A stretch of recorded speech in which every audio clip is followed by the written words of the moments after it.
Welcome to HortTube. My name is Jim Putnam. In this video, we're going to jump around and take a look at some plants that are looking good in the landscape right now in Raleigh, North Carolina.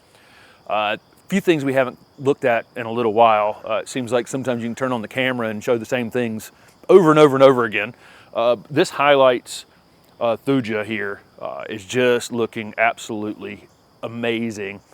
This was probably about half this height 2 years ago when it went in the ground. These gold tipped Arborvitae like this are probably going to grow a little bit slower than a green version of it. But you can see why it's called highlights, because all of it, you know, it's like the sun shining on it all the time, basically. And my shadow's across it right now, but it looks like the sun's just hitting it from different angles all the time. This one will reach, you know, my guess is somewhere around 8 feet in about 10 years, probably going to end up 20 feet if you never do any shearing on it, but it can be sheared and kept whatever size you want to keep it.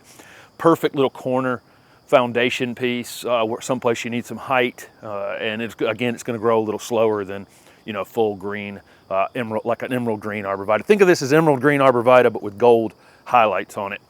These are hardy, probably in zone 4 to 8, something like that. It's been a perfect little plant sitting here on this corner. It's had no maintenance whatsoever in 2 years. By far and away, the earliest blooming camellia in the garden is this crimson and clover. Camellia sasanqua. This is one of Bobby Green's. We actually talked about it with him down at his place in Fairhope, Alabama.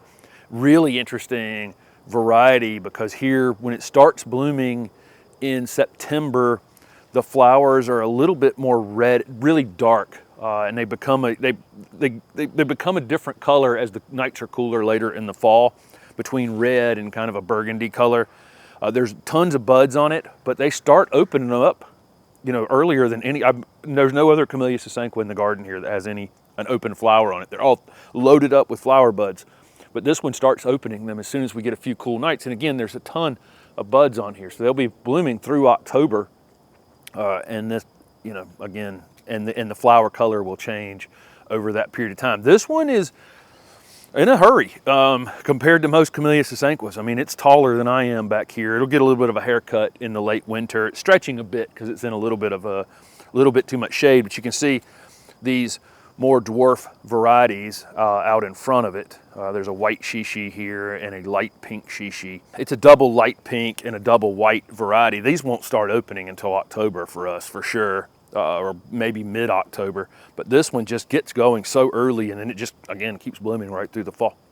We have this Callicarpa americana out here that has a white berry on it. This one came from Buddy Lee, and it has a really compact, it's a really compact variety, but it is really thriving out here by the road. It got cut down probably 12 inches in height in the late winter, and now it's probably 6.5 feet tall, which is still small, honestly, for a Callicarpa americana or American beautyberry, and it's about equal width, and it is absolutely loaded with berries that are starting to turn white. Typically in the wild you'll see this as purple, but there are white cultivars out there, and this one, again, Buddy picked it because it's more compact. He's the inventor of Uncle Azaleas, and it's very, very compact, but it's loving the spot that it's in, and it's quite vigorous. It's growing 6 feet in a single season from being cut back. The flowers are interesting on these because they flower slowly up the stems as the stems continue to grow all summer, and then the berries form behind them and they turn white, and the oldest ones first, and then they're still very green out here on the tips, and it's still developing them even this late. Birds will eventually take them, but it seems like they have to ferment some, so it will be, you know, typically almost December before the birds take them, and then when they do, they just take them all at once. It's kind of wild when it happens, but you think for a long time, it's like, they're not going to take them. Why aren't they taking them? And then all of a sudden, they just strip it clean. And then some years, they don't for whatever reason. A group of birds doesn't find it at the time, but this one is just absolutely loaded. Foliage still looks great on this one. I'm hoping this one will get released at some point because it's just such a good ornamental plant for pollinators all season, and then the birds in the fall, and then literally the foliage still looks perfect in September, and there's not a lot of things that aren't beat up at this point. In a video maybe 6 weeks ago, something like that, we took out some zinnias back here, cut back lantana, talked about the lantana in the video the other day of, you know, other things that were looking good in the garden. But in that video, it cut back these LeAnn Cleyera pretty hard. They had stretched up about this much. This one has this unbelievable new foliage on it, and then it kind of, you know, it loses some of that as it gets older and later in the summer. Gave this a bit of a haircut, and now look at how good this hedge looks again. So these LeAnn Cleyera could be screening plants for some of you on the edge of your property. If you just let them grow and, you know, let them establish themselves, they get 10, 12 feet tall. Or you can do what we're doing with them here, which is just basically creating a little low hedge, a boxwood-like hedge out of these LeAnn Cleyera. And each time they get pruned, they flush out and do this. So probably a little more interesting than just a green, you know, kind of meatball hedge would be. There's 5 of them in a line. I think, and talked about in that video, may need to take out a couple of them at some point because they are going to crowd one another. But look how fresh and great that they look here. You know, right in the, you know, still summer for a few, I think maybe today's the first day of fall. I don't know, but still looking great at this time of year. In my countdown of 10 plants that are looking good out here in the garden in middle September, definitely going to show off the green penguin pine. This thing just continues to be a star in the garden. It's only grown maybe 6 or 8 inches in the 2 years it's been in the ground here. I think it's been in the ground about 2 years at this point. It's just a perfect little piece out here in the garden that you just don't have to think about. We do keep the annuals away from it, so you can see the vinca and other things have been cut away from it, because if it ever got any damage on it, it would take forever for it to recover, or it just wouldn't recover in that spot at all. So I'm very protective, you know, around some of these conifers of making sure that nothing is laying up against them. Tons of new growth on it. This is something you would expect on conifers. You know, in the heat of the summer when we were getting temperatures up near 100, you know, that kind of shut it down. But as the nighttime temperatures are cooling off, you can see really quickly tons of new growth coming on it. So you'll see these grow mostly in the fall and in the early spring, and in the summer just kind of go into a dormancy. Still look great, but just be in kind of a dormancy without growing. Next up on the list is this Fatshedera, which is actually starting to flower here.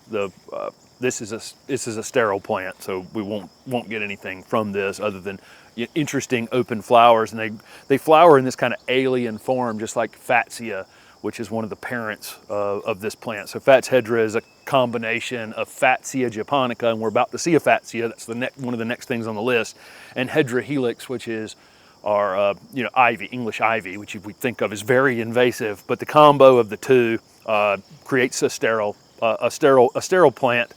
And Fatshederas are really interesting. There's green foliage varieties. There's lots of different variegated varieties. So you'll see ones with center variegations and then one with outside variegations like this one. Really interesting plant. It's about 7 feet tall at this point. You have to attach it. So it's attached up here on the wall manually. It's not like ivy where it would have those hold fast and grab a hold of your house and potentially do damage to it or a tree or something like that.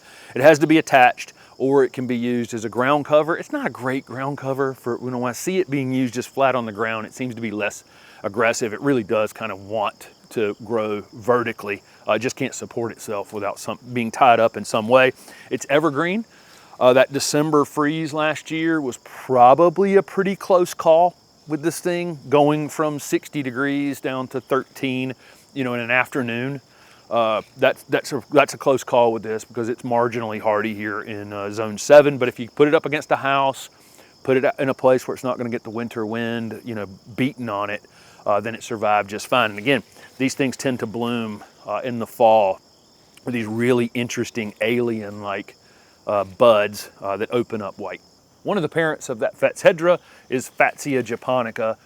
This is a variety called spider's web. And spider's web does all kinds of crazy stuff. You can get almost green leaves, almost white leaves, very heavily speckled white, minimal speckled white, almost different sizes in the leaf, things all over the place.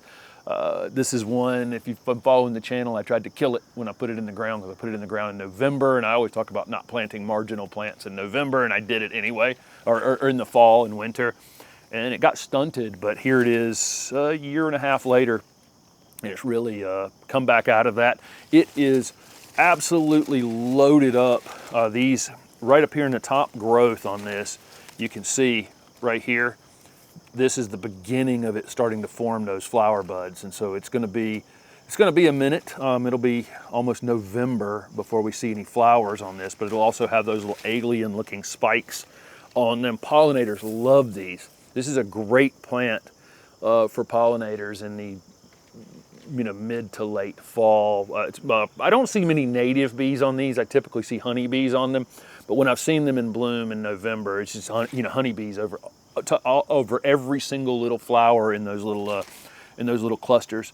Great looking plant, evergreen, and it stays like this. It looks like this year round and then blooms at a time of year when nothing else is flowering. Holly always has to figure out a way to get in the video, and she's done it. Behind me is a Stellar Ruby Magnolia, which is now, let me stand up, it's maybe tipping 9 feet, 8.5 to 9 feet at this point. I don't know how long this thing's been in the ground, maybe 3 years now. It was one of the plants that was just, there's several plants planted in this garden. I put up a video before you see this video on narrow trees. If you want to go back and look at some of the narrower upright plants, the Stellar Ruby Magnolia will appear in one of those narrow tree videos, because it's got that kind of perfect habit where really don't have to do any shearing on this. It's not taking up a lot of ground space, and it's we've gotten 9 feet of height out of it, and it's evergreen. It's loaded up like crazy to flower, and I mean really loaded up.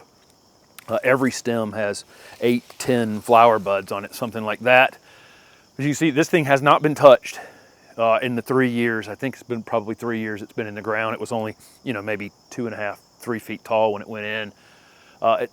Few leaves will thin out of the center of it, like you'd expect on any evergreen in a hot, drier summer. But that's it. Other than that, it's just got this great shiny green foliage. It continues to grow taller and taller and stay, pretty narrow. Doesn't need to be staked.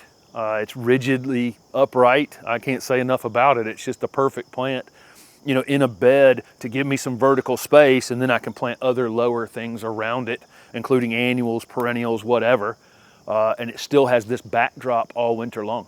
This is a Bignonia or crossvine.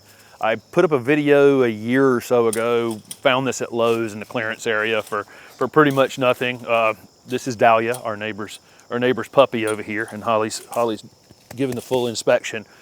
This Bignonia, I think the story is Dr. Durr found it on Jekyll Island, and it has a more orangey flower than red, so it's like bright orange crossvine. It was this tall when it went in the ground. It is now 10 or 12 feet wide across here. It's really grown very quickly. This is one of those, this is not a no maintenance kind of plant. This is going to, it's going to try to get into other things eventually. I'm just going to try to get it along the top rail of this fence, and it'll bloom, and it's blooming. I see sometimes, even yesterday, I saw a Bignonia with a few flowers on it, so they can spring bloom, late spring bloom, and then repeat bloom again in the fall. I don't know if I'll see any on this young plant right now, but again, it's just being grown to go down the top rail. And it's on its way. Haven't had to do any maintenance on it yet, but at some point it'll have to have some control added to it. This is a great native, but any vine, I don't care what it is, it's going to require some maintenance in the future, but it is looking so good right now. Number one on the list of what's great in the garden right this minute is the Osmanthus fragrans is starting to bloom. And so pretty much like oyster season, I think, any month with an R in it, you're going to have the potential to have flowers on your Osmanthus fragrans. So here we are in mid-September. We've had a few cool nights. A couple nights drop down into the 50s, and these immediately start flowering. They can kind of ebb and flow throughout the fall, but it's all you can smell in this back garden right now. If you've ever smelled sweet tea olive, it's just wild how fragrant these actually are. I think the Chinese name for it is something like guihua. It's a favorite, one of the most beloved plants in all of China. It's not invasive here in any way, shape, or form, so we don't have to worry about that. It's not very cold hardy, and so here we are in Zone 7B in Raleigh, and here we'll take a little bit of damage in the occasional winter. But overall hardy here, but definitely not probably in Zone 6 or 5. But these are, if you ever smell this, it's just the perfect sweet fragrance. It's not overwhelming in any way. It's a very pleasant fragrance, and it fills in the mornings. It will fill this entire garden space, and you know, it's one of those plants you're walking down the road and you smell and you just know immediately what it is. It's so distinctive. But big giant evergreen. I think this one may be tipping 10 feet tall at this point. Kind of a vertical upright habit as well, similar to that stellar ruby. Magnolia, not quite as neat.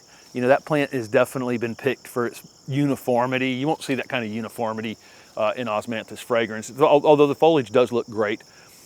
And it'll bloom now. It'll bloom right through about December. Once it gets cold in the winter, it'll stop. And then sometime around February, March, it'll pick back up and kick out a few flowers. Not as many on that side of the new year as in the fall. But for the next 6 or 8 weeks, it'll just be on fire out here. It's just unbelievable, the fragrance of Osmanthus fragrans. So there you go. There's some of the things looking good in the garden here in Raleigh, North Carolina. Tell me something down below that's looking great in your garden.